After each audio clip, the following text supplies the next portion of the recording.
අද මෙම වීඩියෝවෙන් අපි අවධානය යොමු කරන්නේ ශ්‍රී ලංකාවේ වායු ගුණාත්මක භාවය පිළිබඳවයි. පසුගිය සතිය තුළ ශ්‍රී ලංකාව පුරා වාතයේ ගුණාත්මක භාවය වැඩි දියුණු වීමේ සලකුණු පෙන්눔 කළා. මෙම සතිපතා වායු ගුණාත්මක වගුව මැයි 18 සිට 24 දක්වා වාර්තා වූ දෛනික සාමාන්‍ය වායු ගුණාත්මක දර්ශකයන් පෙන්눔 කරනවා. පසුගිය සතිය තුළ නිරිත දිශාවෙන් ශ්‍රී ලංකාවට පිරිසිදු වාතය ගලා ආ අතර එය යහපත් වායු ගුණාත්මක තත්ත්වයන් පවත්වා ගැනීමට දායක වුණා.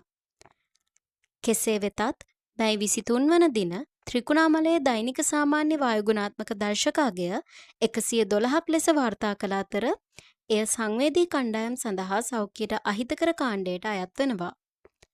සතියේ අනෙකුත් දිනවල මධ්‍යස්ථ සහ යහපත් වායු ගුණාත්මක දර්ශක මට්ටම් වාර්තා වූ අතර සතිය තුළ ඉහළම වායු ගුණාත්මක දර්ශකගේ වාර්තා වුණේ ත්‍රිකුණාමලයෙන්.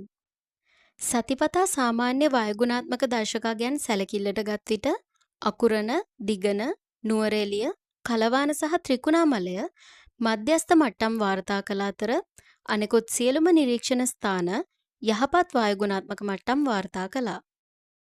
නවතම කාලගුණානාවකි දැන ගැනීම සඳහා අපගේ YouTube නාලිකාව සබ්ස්ක්‍රයිබ් කර බෙල් අයිකන් එක ක්ලික් කරන්න. ත්‍රිකුණාමලයේ වායු ගුණාත්මක දර්ශකයන්හි හදිසි වැඩිවීමට හේතුවක් ලෙස දේශීය වශයෙන් සිදුවන ගිනි තැබීම් වැනි ක්‍රියාකාරකම් මගින් නිකුත් වන දූෂක ද්‍රව්‍යයන් වායුගෝලයට මුසුවීම වැනි තත්ත්ව බලපෑ හැකියි. සමස්තයක් ලෙස පසුගිය සතියේ වාතයේ ගුණාත්මක භාවය පෙර සතියට සාපේක්ෂව යහපත් බව දක්නට ලැබුණා. මැයි 31 වන දින දක්වා ශ්‍රී ලංකාව පුරා වාතයේ ගුණාත්මක භාවය සාමාන්‍යයෙන් යහපත්ව පවතිනු ඇතැයි අපේක්ෂා කළ හැකියි. කෙසේ වෙතත් නිරිත දිග දිශාවෙන් රැගෙන එන කුඩා දූෂක වායු ස්කන්ධයන් හේතුවෙන් මැයි 30 වන දින සුළු වශයෙන් දූෂිත තත්ත්වයක් ඇතිවිය හැකියි.